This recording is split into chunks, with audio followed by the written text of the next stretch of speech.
النهارده بقى هنعمل قلقاس من الاكلات الشتويه الحلوه قوي. النهارده هنعمله بطريقه مميزه، طعمه بيبقى عامل زي الزبده. اللي مش مجرب القلقاس يجربه بالطريقه دي، هيعجبه جدا. اول حاجه معايا 1.5 كيلو من القلقاس، بدات ان انا اقشره كده. وعايزه اقول لكم ان تقشير القلقاس بيكون صعب شويه، فبيستحسن ان احنا نخلي بالنا وتكون السكينه كمان معانا حاميه.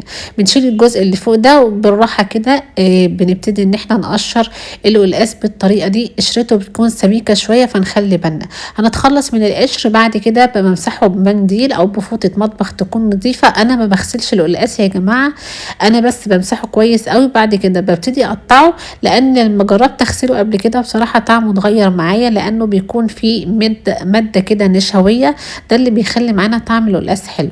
بنقطعه بقى مكعبات بالشكل ده، ويستحسن ان احنا نخلي بالنا المكعبات تكون قد بعضها على قد ما نقدر، علشان تستوي صح معانا، يعني كلها تبقى نفس التسوية.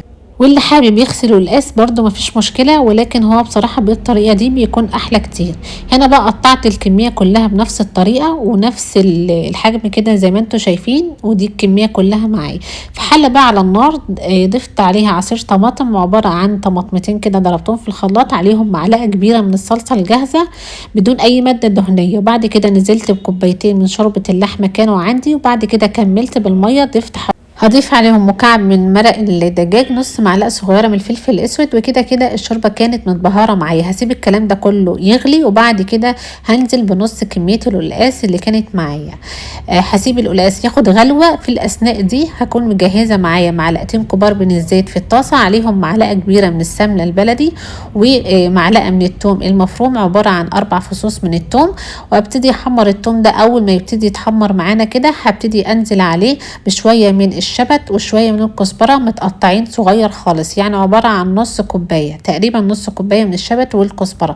هنقلب الكلام ده كله مع بعضه لحد ما الكزبره كده تتحمر وتنشف معانا. هبتدي اطشها على طول مباشره على الحله اللي فيها القلقاس وفيها الصلصه، وشموا بقى احلى شويه قلقاس. بناخد بقى كل كميه الثوم كده والزيت اللي في الطاسه بالشكل ده، ونسيبها كمان تاخد غلوتين مش اكتر من كده، لان القلقاس يا جماعه ما بياخدش تسويه كتير، هو يا دوب 10 دقايق ربع ساعه بيكون مستوي معانا بقى، وشكله كده عامل زي الزبده. طعمه حلو جدا. اللي مش بيحب القلقاس والله ومش مجربه فايته كتير.